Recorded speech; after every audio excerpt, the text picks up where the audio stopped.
Friends, D law junction में आपका स्वागत है। मैं बरखा शर्मा आपके सामने जो बीएनएस की सीरीज कर रही थी उसी को अब हम आगे बढ़ाते समय बढ़ेंगे चैप्टर नंबर 3 की तरफ। चैप्टर नंबर 3 जो हमको बताता है वो बताता है साधारण अपवादों के बारे में। साधारण अपवाद यानी होते हैं जनरल एक्सेप्शंस। तो जो साधारण अपवाद है वो हमारे कवर करते हैं सेक्शन 14 से लेके 44 तक। सेक्शन 14 से लेके 44 जो है वो हमें साधारण अपवाद यानी कि जनरल एक्सेप्शन बताते हैं। जब हम पहले देखते थे तो पहले आता था हमारा चैप्टर नंबर 4। पहले मतलब पहले था हमारा आईपीसी में थे साधारण अपवाद जो कि थे हमारे चैप्टर नंबर 4 में। कहां से कहां तक थे? 76 से लेके 106 तक थे। 76 से 106 हमको साधारण अपवाद बताते थे, पर जो भी हमारा बीएनएस आया है उसका सेक्शन 14 से लेके 44 यानी कि 14 से 44 हमको साधारण अपवादों के बारे में बताता है। जब हम इसके सेक्शंस को आगे देखते हैं तो ये कई पार्ट्स में डिवाइड हो जाता है। कई पार्ट्स में डिवाइड करने से क्या होगा कि ये हमें पढ़ने में आसानी हो जाएगी। तो सबसे पहले जो हम इसका पार्ट डिवाइड करेंगे उसको हमने कीवर्ड दिया है न्यायिकता। न्यायिकता का मतलब क्या होता है? न्यायिकता का मतलब होता है जस्टिफेबल। जस्टिफेबल जो कवर कर रहा है वो कवर कर रहा है 14 से लेके 19 सेक्शन तक। फिर आते हैं हमारे असक्षम। असक्षम लोग आ जाते हैं कि जो सक्षम नहीं है। ठीक है, कहां से कहां तक कवर कर रहे हैं? 20 से लेके 24 तक कवर कर रहे हैं। फिर ये संपत्ति नहीं है, सम्मति है। सम्मति यानी क्या होती है? हमारी कंसेंट। कंसेंट होती है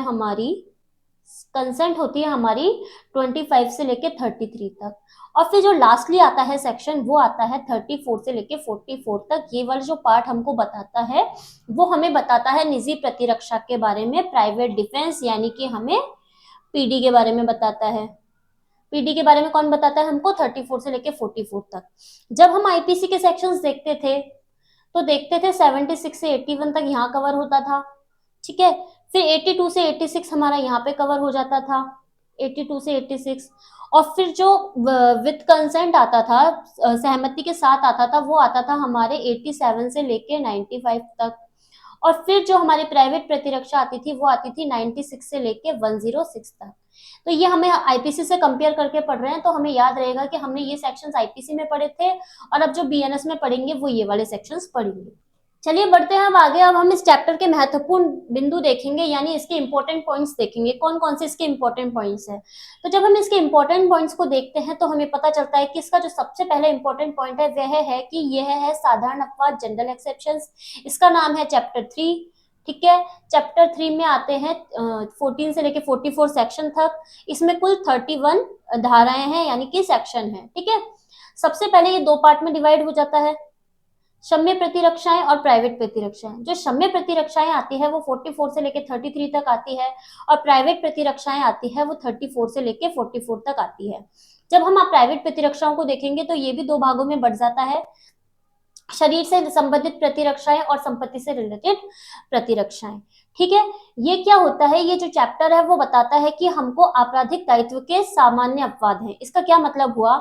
इसका मतलब होता है कि कुछ मामलों में यदि किसी व्यक्ति ने कोई आपराधिक कार्य कर भी दिया हो तो वह अपराध के लिए दंडित नहीं किया जाएगा। भाई क्यों नहीं किया जाएगा दंडित? भाई किसी व्यक्ति ने कोई अपराध किया है, मान लो किसी व्यक्ति ने हत्या कारित की है तो उसको दंड तो दिया ही जाएगा ना, उसको हत्या के दंड से दंडित तो किया ही जाएगा।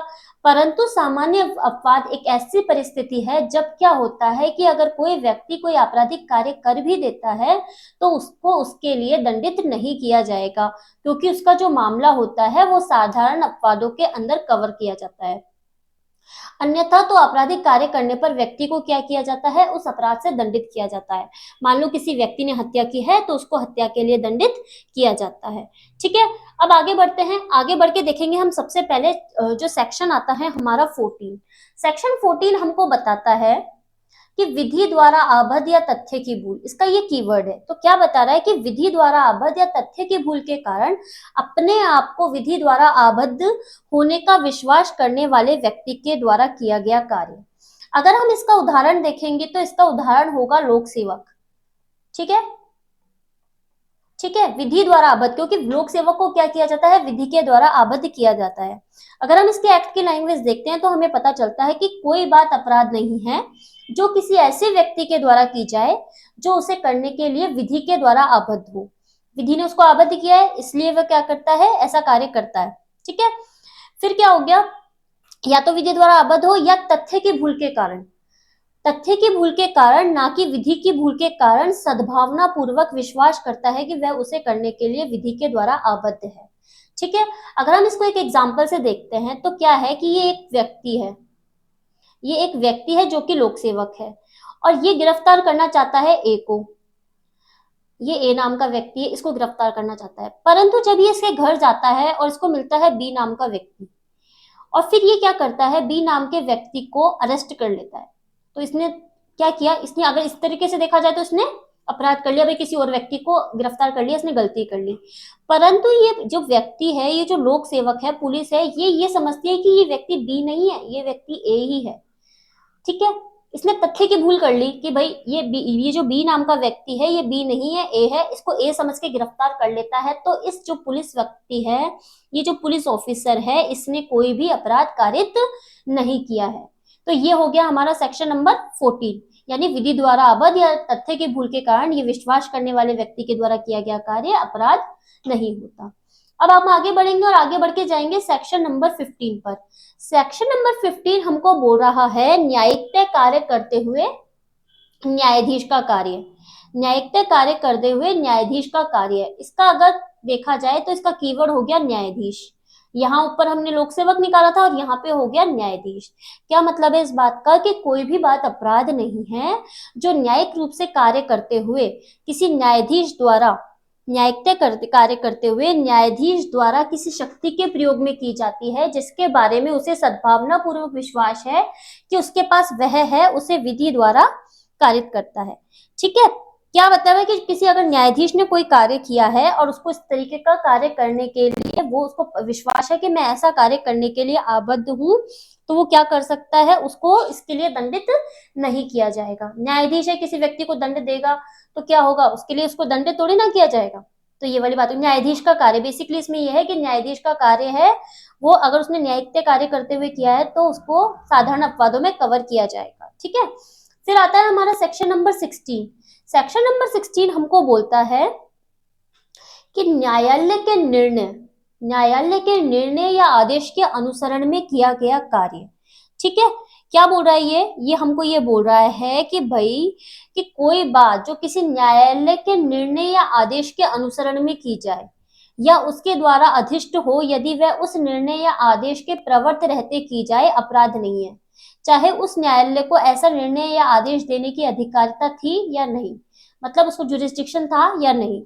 परंतु यह तब जबकि वह कार्य करने वाला व्यक्ति सद्भावना पूर्वक विश्वास करता है कि उस न्यायालय को वैसी अधिकारिता थी, मतलब जिस व्यक्ति ने ऐसा काम किया है उसको पता होता है कि भाई उस न्यायालय को ये दंड देने की अधिकारिता थी या नहीं थी, जैसा भी उसको मतलब उसको पता होना चाहिए, ये वाली बात। ठीक है, तो अगर हम इसका एग्जाम्पल देखते हैं तो कौन हो सकता है इसका एग्जाम्पल, इसका एग्जाम्पल हो सकता है जल्लाद। कौन होता है जल्लाद, जो किसी व्यक्ति को यदि मृत्युदंड दिया गया है तो जो व्यक्ति मृत्युदंड देता है, न्यायालय के निर्णय आदेश के अनुसरण में ही मृत्युदंड देता है ना, तो उस व्यक्ति को इसमें शामिल किया गया है।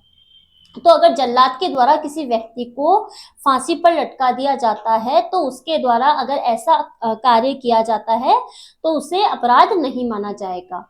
ठीक है, ये हो गई हमारी 14, 15 और 16 की बात। अब हम आगे बढ़ेंगे और चलेंगे 17 की तरफ। 17 क्या बोल रहा है कि विधि द्वारा न्यायानुमूत या तथ्य की भूल के कारण अपने आप को विधि द्वारा न्यायानुमूत होने का विश्वास करने वाले व्यक्ति के द्वारा किया गया कार्य।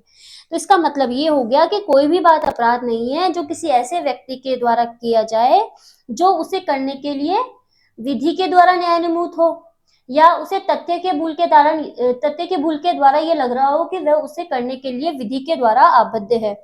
इस तरीके से उसने सद्भावना पूर्वक ऐसा कार्य किया हो तो उसे क्या नहीं माना जाएगा, उसके द्वारा किए गए उस कार्य को अपराध नहीं माना जाएगा। तो इसका अगर हम एग्जाम्पल देखते हैं तो इसका एग्जाम्पल हो गया प्राइवेट पर्सन, क्योंकि प्राइवेट पर्सन को भी तो किसी व्यक्ति को गिरफ्तार करने का अधिकार है ना। तो अगर प्राइवेट पर्सन विधि द्वारा अपने आप को न्यायानुमूत समझता है या तथ्य के भूल के कारण अपने आप को ये समझता है कि भाई मैंने ये जो कार्य किया है वो अपराध नहीं है। ठीक है, मतलब वही वाला जो उदाहरण था उसको यहाँ कंटिन्यू करते हैं कि एक व्यक्ति है, ये प्राइवेट पर्सन है, ये और ए नाम का जो व्यक्ति है ये एक ऐसा अपराधी है जो फरार घोषित हो गया, अपराधी है फरार घोषित हो गया, फरार अपराधी है ये। ठीक है, और इसके लिए घोषणा जारी हो गई कि भाई इसको जो पकड़ के लेके जाएगा उसको इनाम मिलेगा। ठीक है, तो ये क्या हो गया, इसको इसने समझ लिया भाई मैं क्या है कि भाई मैं गिरफ्तार कर ही सकता हूँ ऐसे व्यक्ति को। परंतु ये क्या करता है, एक ही जगह बी को गिरफ्तार करके ले आता है। ठीक है, बी को अरेस्ट करके ले आता है कि भाई मैंने उस व्यक्ति को पकड़ लिया। लेकिन ये क्या हुआ, इसने यहाँ पे गलती नहीं करी, क्योंकि तथ्य की भूल के कारण ए को बी और बी को ए समझ रखा था। तो ये वाला जो उदाहरण हमने पहले देखा था ना, उसी को अब हमने आगे कंटिन्यू किया है। ठीक है, अब हम आगे बढ़ेंगे, आगे बढ़ के जाएंगे हमारे सेक्शन नंबर 18 पर। सेक्शन नंबर 18 हमको क्या बोल रहा है, दुर्घटना के बारे में। दुर्घटना के बारे में कौन बता रहा है हमको, सेक्शन नंबर 18। ये क्या बोल रहा है कि विधिपूर्ण कार्य करने में कोई दुर्घटना हो गई। ठीक है, तो ऐसी कोई बात अपराध नहीं है जो दुर्घटना या दुर्भाग्य से और किसी आपराधिक आशय या ज्ञान के बिना विधिपूर्ण रीति से, विधिपूर्ण साधनों के द्वारा और उचित सतर्कता और सावधानी के साथ विधिपूर्ण कार्य करने में की जाती है। ठीक है, तो जो 18 है इसका कीवर्ड हो गया दुर्घटना। जैसा कि सेक्शन हमने 80 देखा था आईपीसी में, ये बिल्कुल वैसा का वैसा ही सेक्शन है। तो क्या बता रहा है ये कि ये एक आदमी है, ये एक पेड़ है। ठीक है, एक पेड़ पे एक आदमी है, ये कुल्हाड़ी से क्या कर रहा है, कुल्हाड़ी से काट रहा है पेड़ को, पेड़ के डंडियों को काट रहा है। पर इसको ये नहीं पता कि भाई इसका जो फल है वो निकल के नीचे गिरे आदमी के ऊपर गिर जाएगा। इसने तो सोचा भाई मैंने जो कुल्हाड़ी लेके आया हूं ना वो बिल्कुल सही है। तो अगर इसने सद्भावना पूर्वक इस विश्वास के साथ कि ये जो मेरे पास कुल्हाड़ी है ये बिल्कुल सही है और इससे मैं पेड़ काटूंगा तो पेड़ ही कटेगा, कुछ इससे गलती नहीं होगी। ठीक है, पर क्या होता है, इस कुल्हाड़ी का जो ये फल होता है ना, फल मतलब ये इसका जो आगे का पार्ट है जिससे कि कुल्हाड़ी पेड़ कटते हैं, और ये फल निकल के क्या होता है, नीचे एक व्यक्ति खड़ा होता है उसके ऊपर जाके गिर जाता है, और गिरने से क्या होता है, इस व्यक्ति की मृत्यु कारित हो जाती है। तो क्या इस व्यक्ति को दंडित किया जाएगा जो इस पेड़ के ऊपर बैठा है? नहीं, उस व्यक्ति को दंडित नहीं किया जाएगा अगर उसने ये बात सद्भावना पूर्वक की है, उसको ये पता नहीं है कि भाई ये फल गिर गया है, मतलब इस कुल्हाड़ी का फल निकल के गिर जाएगा, तो उसको उसके लिए दंडित नहीं किया जाएगा। ठीक है, ये बात हो गई हमारे 18 में दुर्घटना। अब हम आगे बढ़ेंगे और देखेंगे बड़ी हानि को रोकने के लिए छोटी हानि। क्या मतलब है इस बात का, इस बात का ये मतलब है कि कार्य जिससे अपहानि कारित होना संभव है। भाई ये तो संभव है कि अपहानि कारित होगी ही होगी, किंतु जो आपराधिक आशय के बिना, मतलब उसका आशय नहीं है कि ऐसे आपराधिक हानि कारित हो और अन्य अपहानि के निवारण के लिए किया गया हो। ठीक है, तो इसका क्या मतलब हुआ, इतनी कलिष्ठ लैंग्वेज को देखने के बाद अब हम देखेंगे इसको एक सरल भाषा में, सरल एग्जाम्पल के साथ। तो क्या हो गया इसका, इसका मतलब हो गया एक ये बड़ा वाला जहाज है। ठीक है, इसमें बैठे हैं 70 से 80 आदमी।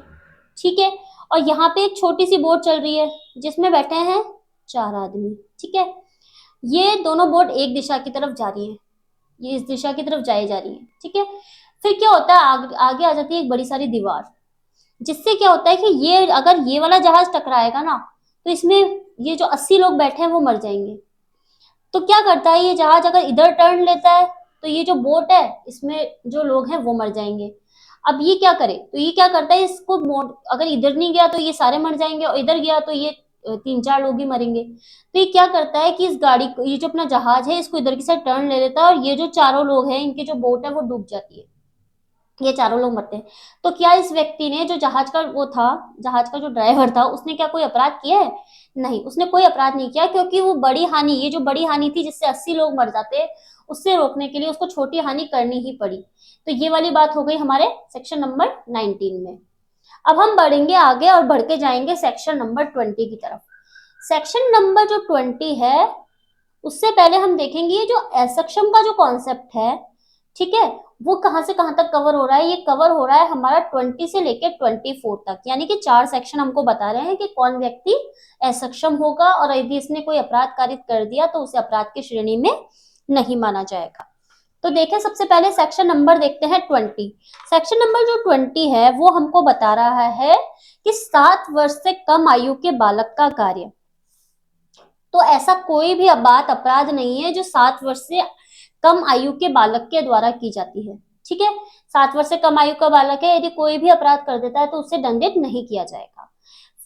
जो हमने सेक्शन देखा था आईपीसी में इसका, वो था 82 देखा था हमने, सेक्शन 82 देखा था हमने कि 7 वर्ष से कम आयु के बालक के द्वारा किया गया कार्य या 7 वर्ष की कम आयु के शिशु का कार्य। अब हम आगे बढ़ेंगे सेक्शन 21 की तरफ। सेक्शन 21 हमको बोल रहा है कि 7 वर्ष से तो ऊपर है, ये व्यक्ति जो है ये 7 वर्ष से तो ऊपर का है परंतु 12 वर्ष से कम का है, तो इस व्यक्ति के द्वारा किया गया कार्य अपराध नहीं होगा। कब नहीं होगा? यदि उस जो 7 वर्ष से ऊपर और 12 वर्ष से कम आयु के द्वारा किया गया कार्य अपराध नहीं होगा, यदि उसकी जो समझ है वो परिपक्व नहीं है, अपरिपक्व है, मतलब वो क्या होता है, जो उसके द्वारा कार्य किया जा रहा है उसको समझ नहीं पा रहा। पर यहाँ पे अपरिपक्व ही क्यों लिखा? क्योंकि आजकल जो मोबाइल हो गए, टीवी हो गए, ये क्या करते हैं, जो बालकों की समझ होती है उसको समय से पहले विकसित कर देते हैं। तो क्या करता है, व्यक्ति अपराधी बन सकता है उन चीजों को देख देख कर। तो इसलिए बताया कि उस व्यक्ति की जो समझ होती है वो इतनी परिपक्व नहीं होनी चाहिए, अपरिपक्व शिशु होना चाहिए वो। ठीक है, ये बात हुई हमारी। फिर जो सेक्शन 22 आता है हमारा, वो हमको बोलता है विकृत व्यक्ति के द्वारा कार्य। क्या होता है? विकृत व्यक्ति के द्वारा किया गया कार्य। जब हम 21 की बात कर रहे थे तो हम इसको आईपीसी के सेक्शन 83 से कनेक्ट कर सकते हैं, और जब हम विकृत व्यक्ति की बात करेंगे तो इसको कनेक्ट कर देंगे 84 से। क्या बोल रहा है ये सेक्शन? ये सेक्शन हमको बोल रहा है कि कोई भी बात अपराध नहीं है जो किसी ऐसे व्यक्ति के द्वारा की जाती है जो उसे करते समय चित्त विकृति के कारण, चित्त विकृति यानी अनसाउंड माइंड के कारण उस कार्य की प्रकृति या यह कि जो कुछ वह कर रहा है वह दोषपूर्ण या विधि के प्रतिकूल है जानने में असमर्थ है। मतलब उसकी मानसिक स्थिति ऐसी नहीं है कि वो जो काम कर रहा है उसको समझ सके, कब किस समय, जब वह अपराध कर रहा है। क्योंकि कई बार क्या होता है, कुछ व्यक्ति ऐसे होते हैं कि कुछ समय के लिए चित्त विकृत होते हैं, कि मान लो एक कुछ समय हुआ उनका माइंड ऐसा हो गया कि भाई वो मतलब वो चित्त विकृत हो गए, उनको माइंड की समझ नहीं होती, और कुछ समय क्या होता है वो नॉर्मल रहते हैं। तो जिस समय उनकी स्थिति ऐसी है कि वो कार्य को नहीं समझ पा रहे, उनकी स्थिति चित्त विकृति की है, उस समय अगर वो कोई कार्य करते हैं और वो अपराध होता है तो उसको क्या नहीं किया जाएगा, उससे दंडित नहीं किया जाएगा। ठीक है, ये तो बात हो गई हमारे 22 की। अब हम बढ़ेंगे 23 की तरफ। 23 हमको बोल रहा है कि ऐसे व्यक्ति का कार्य, किसी ऐसे व्यक्ति का कार्य जो अपनी इच्छा के विरुद्ध मत्तता में होने के कारण निर्णय में पहुंचने में असमर्थ है। तो कोई भी बात अपराध नहीं है जो किसी ऐसे व्यक्ति के द्वारा की जाती है जो उसे करते समय मत्तता के कारण उस कार्य की प्रकृति या यह कि जो भी कुछ वह कर रहा है वह दोषपूर्ण या विधि के प्रतिकूल है। मतलब जो भी वो कार्य कर रहा है वो ऐसा कार्य है कि वो विधि विरुद्ध है, ऐसा जानने में वो असमर्थ है, परंतु वह चीज जिससे उसकी मत्तता हुई थी उसको अपने ज्ञान के बिना या इच्छा के विरुद्ध किया गया हो। मतता क्या होती है? मतता होती है कि मान लो किसी व्यक्ति ने ड्रिंक कर ली या कोई नशा ऐसा कर लिया कि भाई उसको मतलब उसको उसका जो मानसिक स्थिति है उस टाइम बिल्कुल सही नहीं है ना, कि भाई वो उस कार्य की प्रकृति को जान ही नहीं पा रहा कि जो मैं कार्य कर रहा हूँ वो सही है या नहीं, या उसको उस कार्य का पता ही नहीं है कि मेरे द्वारा ये कार्य किया जा रहा है या नहीं किया जा रहा। तो मतता में होने के कारण वो क्या हुआ, निर्णय में पहुंचने में असमर्थ हो गया। ठीक है, उसके लिए क्या होता है कि भाई वो जो मतता की गई होनी चाहिए ना, वो उसके मतलब उसने अपनी सहमति से नहीं की होनी चाहिए, स्वेच्छा से उसने वो ड्रिंक वगैरह जो भी कुछ होता है वो खुद की मर्जी से किया हुआ नहीं होना चाहिए, किसी और व्यक्ति के द्वारा उसको ऐसी मतता दी गई होनी चाहिए। अब हम आगे बढ़ेंगे सेक्शन 24 की तरफ। सेक्शन 24 हमको बोल रहा है मतता जिसमें विशेष ज्ञान या आशय अपेक्षित है। क्या है? विशेष आशय या ज्ञान अपेक्षित है। तो 24 को देखने पर अगर हम एक्ट की लैंग्वेज देखते हैं तो हमें पता चलेगा कि उन दशाओं में जहाँ के कोई किया गया कार्य अपराध नहीं होता जब तक कि वह किसी विशिष्ट ज्ञान या आशय से न किया गया हो।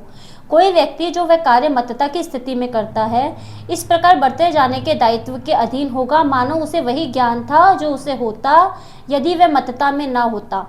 ठीक है, तो अगर बेसिकली देखे जाए तो कि भाई इस तरीके की मतता है कि भाई मतता के फलस्वरूप उसके लिए उसको विशेष आशय या ज्ञान होना उसके लिए जरूरी होगा। ऐच्छिक मतता इसके अंतर्गत आ सकती है। ठीक है, अब हम आगे बढ़ेंगे, आगे बढ़ के जाएंगे सेक्शन 25 की तरफ। सेक्शन 25 कहता है हमको जोखिम भरे कार्यों में प्रौढ़ व्यक्ति की सहमति। ये इसका हमने कीवर्ड निकाला है, इसमें लैंग्वेज ऐसी नहीं है, इसमें लैंग्वेज क्या है कि सम्मति से किया गया कार्य जिससे मृत्यु या घोर उपति कारित करने का आशय ना हो और ना ही उसकी संभाव्यता का ज्ञान हो। ठीक है, तो अगर हम एक्ट की लैंग्वेज देखते हैं तो हमें पता चलता है कि कोई बात जो मृत्यु या घोर उपति कारित करने के आशय से ना की गई हो, मतलब आशय कैसा नहीं होना चाहिए, मृत्यु या घोर उपति दोनों कारित करने का नहीं होना चाहिए, और जिसके बारे में कर्ता यानी कि जो इस तरह की हरकत करेगा उसको यह ज्ञात ना हो कि उससे मृत्यु या घोर उपपत्ति कारित होना संभव है ना। और किसी ऐसी अपहानि के कारण अपराध नहीं है जो उस बात से 18 वर्ष की अधिक आयु के किसी व्यक्ति को, जिसने वह अपहानि सहन करने की या अभिव्यक्त या विवक्षित सहमति दे दी थी, कारित हो या कारित होना कर्ता द्वारा आश्रित हो, या जिसके बारे में कर्ता को ज्ञात हो कि वह ऐसे किसी व्यक्ति को, जिसने उस अपहानि की जोखिम उठाने की सम्मति दी है, उस बात द्वारा कारित होने संभव है। लैंग्वेज बहुत बड़ी है, अगर हम इसका एग्जाम्पल देखेंगे तो ये हमको अच्छे से समझ में आ जाएगा। क्या बात निकली इसमें कि एक ये व्यक्ति है, हम बॉक्सिंग का देखते हैं, बॉक्सिंग के कई गेम्स वगैरह आते हैं, ठीक है। ये व्यक्ति है, एक ये व्यक्ति है, दोनों व्यक्ति हैं। ये क्या करते हैं, सहमति दे देते हैं, सहमति देते हैं कि भाई हम दोनों बॉक्सिंग का खेल खेलेंगे।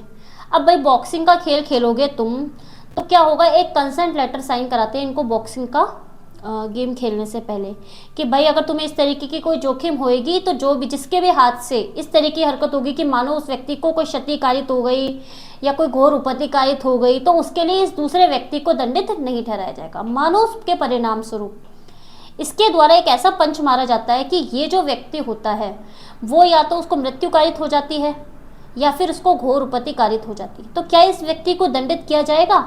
नहीं, इस व्यक्ति को दंडित नहीं किया जाएगा, क्योंकि इस खेल में इसको पता था कि भाई इससे मेरे को क्षति तो कारित हो सकती है, पर इसको ये नहीं था कि भाई मैं मृत्यु या घोर उपपत्ति कारित कर ही दूंगा। और इसको ये भी नहीं पता था कि भाई मेरे द्वारा एक ऐसा पंच लग जाएगा कि भाई इस व्यक्ति की मृत्यु ही कारित हो जाएगी, तो इस व्यक्ति को इसके लिए दंडित नहीं ठहराया जाएगा। ठीक है, अब हम आगे बढ़ेंगे, आगे बढ़ के चलेंगे हम सेक्शन नंबर 26 की तरफ। 26 हमको बोल रहा है कि सम्मति से सद्भावना पूर्वक किया गया कार्य जिसमें मृत्यु कारित करने का आशय ना हो। क्या होता है ये, इसमें क्या आता है, इसका एग्जाम्पल जो एक बेस्ट हो सकता है वो हो सकता है डॉक्टर का कार्य, डॉक्टर का एग्जाम्पल हो सकता है इसका। लेकिन हम उससे पहले देखेंगे इसकी एक्ट की लैंग्वेज।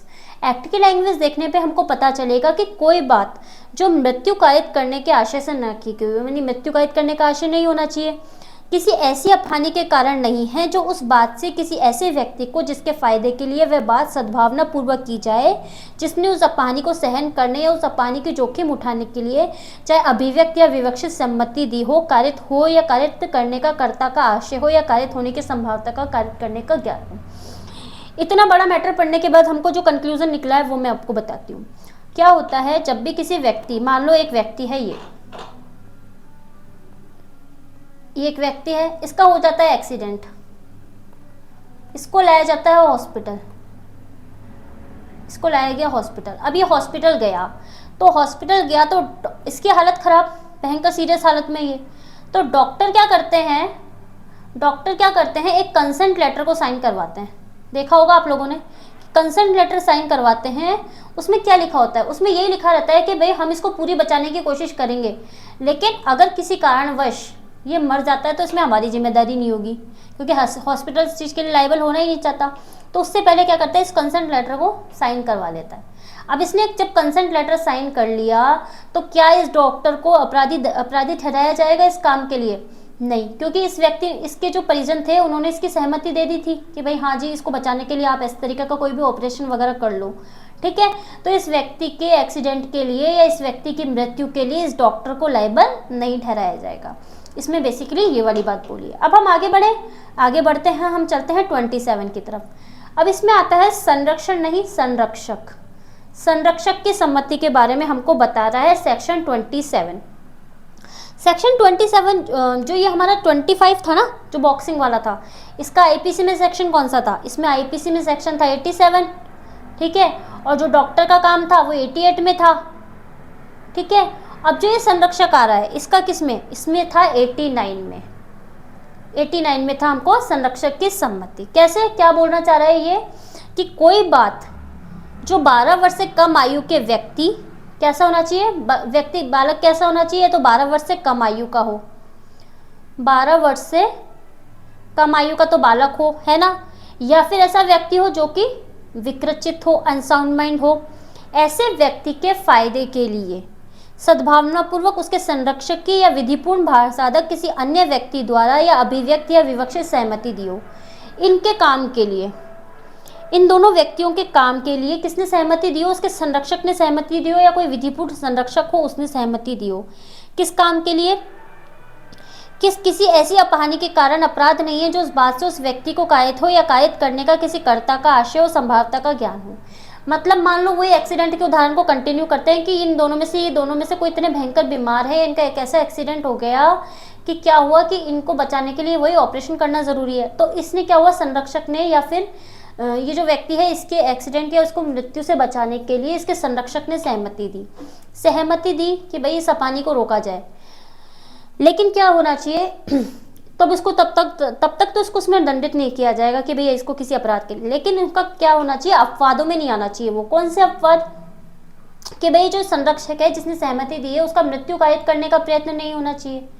मृत्यु कायित करने पर नहीं होगा, यानी कि अगर घोर उपति कायित हो गई, बीमारी हो गई या अंग शैथिल्य हो गया, इससे मतलब इलाज कर रहे हैं और घोर उपति कायित हो गई, भयानक बीमारी हो गई, अगर अंग शैथिल्य हो गया कोई, अगर इससे भिन्न कोई प्रयोजन हो, उसके अकॉर्डिंग ये नहीं होगा। ठीक है, तो ये बता रहा है कि संरक्षक सहमति दे सकता है बालक या विकृचित व्यक्ति के लिए, लेकिन उसका आशय क्या नहीं होना चाहिए, मृत्यु कायित करने का नहीं होना चाहिए। ऐसी मृत्यु या घोर उपत्ति के निवारण के लिए या किसी घोर रोग या अंग शैथिल्य से मुक्त करने के प्रयोजन से भिन्न। मतलब ये जो पॉइंट दे रखे हैं ना, घोर उपत्ति, भयानक बीमारी, अंग शैथिल्य, इससे भिन्न प्रयोजन करने के लिए नहीं होना चाहिए कि भाई इनसे बचाने के लिए अगर मृत्यु कायित हो रही है तो फिर संरक्षक को दायी नहीं ठहराया जाएगा। ठीक है, ये वाली बात इसने हमको बोली है। स्वेच्छा घोर उपत्ति कायित करने या घोर उपत्ति कायित करने का प्रयत्न करने पर ना होगा यदि मृत्यु घोर उपत्ति बीमारी अंग शैथिल्य से मुक्त कराने के लिए ना हो। लेकिन अगर ये इस तरीके की हरकत जो की है ना इसने, ये इसलिए नहीं हो कि भाई उसको मृत्यु या घोर उपत्ति या बीमारी से बचाया, नहीं, इस काम के लिए नहीं दी तो वह दायी ठहराया जा सकेगा। ठीक है, किसी ऐसे अपराध के दुष्प्रेरण पर ना होगा जिस अपराध के किए जाने पर इसका विस्तार नहीं है। ये सारी बात हमको किसने बताई, 27 ने बताई। अब हम बढ़ेंगे 28 की तरफ। 28 क्या बोल रहा है हमको, 28 हमको बोल रहा है कि सम्मति जिसके संबंध में यह ज्ञात हो कि वह भय या भ्रम के अधीन दी गई है। सम्मति कैसे दी गई है, भय या भ्रम के अधीन दी गई है। तो अगर इसके एक्ट की लैंग्वेज देखते हैं तो क्या पता चलता है हमको। और जब हम इसका आईपीसी में सेक्शन देखते थे तो कौन सा आता था, आईपीसी में सेक्शन आता था 90 क्या बोलता था, या 28 हमको क्या बोल रहा है कि सम्मति जिसके संबंध में ज्ञात हो कि वह भय या भ्रम के अधीन दी गई है।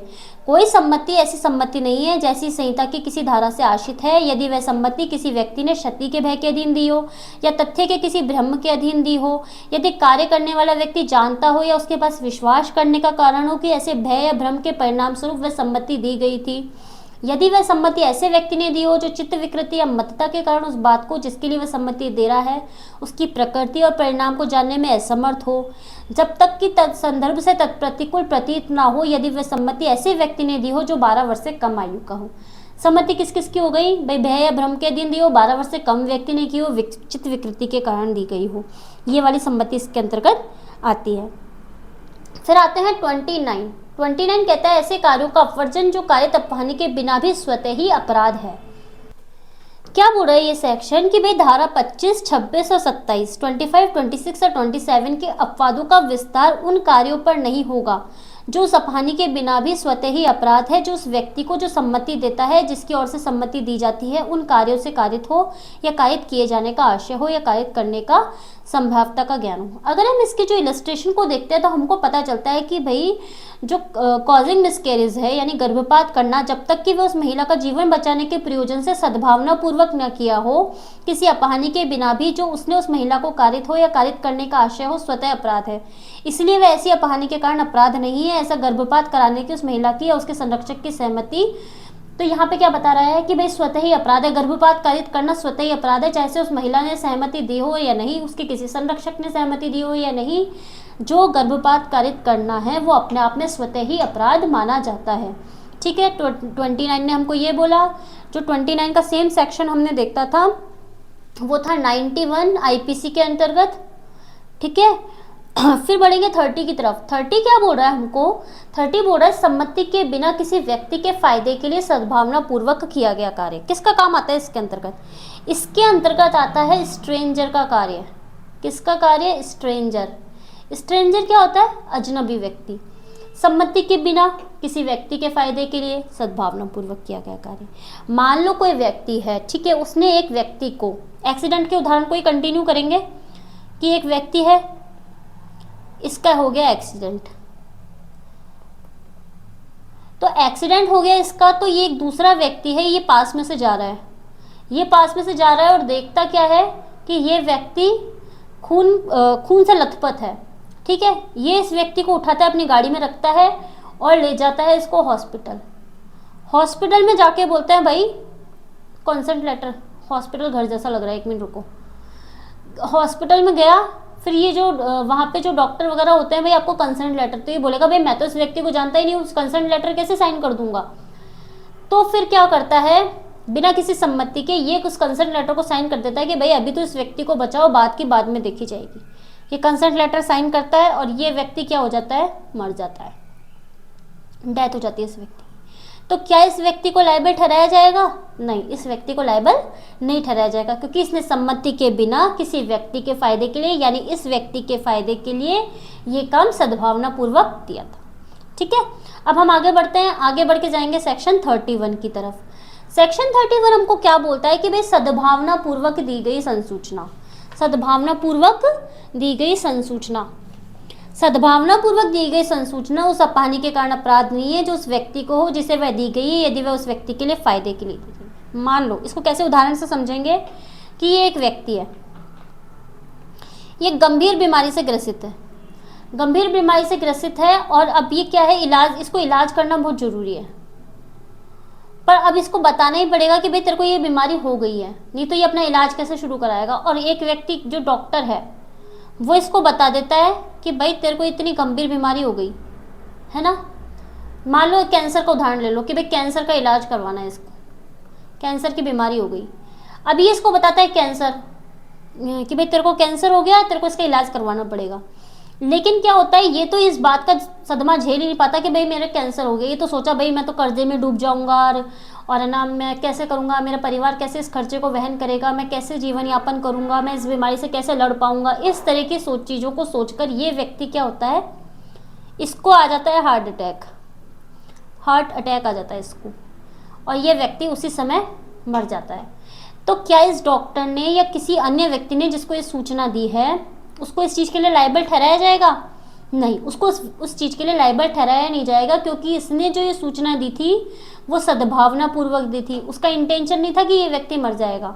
ठीक है, तो सद्भावना पूर्वक दी गई संसूचना के लिए उस व्यक्ति को दायी नहीं ठहराया जाएगा। फिर आता है हमारा सेक्शन 32। सेक्शन 32 हमको बोल रहा है वह कार्य जिसको करने के लिए कोई व्यक्ति धमकियों के द्वारा विवश किया गया हो। धमकियों के द्वारा अगर विवश किया गया है तो व्यक्ति उसको भी उसके लिए लायबल नहीं ठहराया जाएगा। ठीक है, वह कार्य जिसको करने के लिए व्यक्ति धमकियों के द्वारा विवश किया गया। हत्या और मृत्यु दंड से दंडनीय उन अपराधों को जो राज्य के विरुद्ध है छोड़कर कोई बात अपराध नहीं है जो ऐसे व्यक्ति के द्वारा किया जाए जो उसे करने के लिए ऐसे धमकियों के द्वारा विवश किया जाए। यानी इसमें हत्या और मृत्यु दंड का अपराध नहीं होना चाहिए, राज्य के विरुद्ध कोई अपराध नहीं होना चाहिए, जिनसे उस बात को करते समय उसको युक्तियुक्त रूप से आशंका कारित हो कि अन्यथा परिणाम यह होगा कि उस व्यक्ति की मृत्यु हो जाए, परंतु यह तब जबकि उस कार्य को करने वाले ने अपनी ही इच्छा से तत्काल मृत्यु से कम अपहानि युक्तियुक्त आशंका से अपने को उस स्थिति में ना डाला हो जिसमें कि वैसी मजबूरी के दिन हो। मतलब उसने खुद को ही पर्सनली ऐसी सिचुएशन में नहीं डाला हो कि भाई उसको धमकियों के द्वारा विवश किया गया है, मतलब उसने खुद ने कोई कार्य नहीं किया हो ऐसा कि भाई उसने खुद व्यक्ति ने ऐसा कार्य कर रखा हो और उसको फिर धमकियां दी जा रही हो। ठीक है, तो वो शामिल नहीं होगा। ये वाली बात हमको किसने बोली? सेक्शन 32 ने, कि भाई वह कार्य जिसको करने के लिए व्यक्ति धमकियों के द्वारा विवश किया गया हो। फिर आगे बढ़ेंगे और आगे बढ़ के चलेंगे हम सेक्शन 33 की तरफ। सेक्शन 33 हमको क्या बोल रहा है? सेक्शन 33 हमको बता रहा है तुच्छ अपहानि कारित करने वाला कार्य। क्या होती है तुच्छ अपहानि? तुच्छ अपहानि होती है एक्ट कॉजिंग स्लाइट हार्म। क्या होता है, कोई बात इस कारण से अपराध नहीं है, उससे कोई अपहानि कारित होती है, कारित की जानी आशित है, कारित होने की संभावना ज्ञात है, यदि वे इतनी तुच्छ है कि मामूली समझ और स्वभाव वाला कोई व्यक्ति उसकी शिकायत नहीं करेगा। मान लो ये दो व्यक्ति हैं,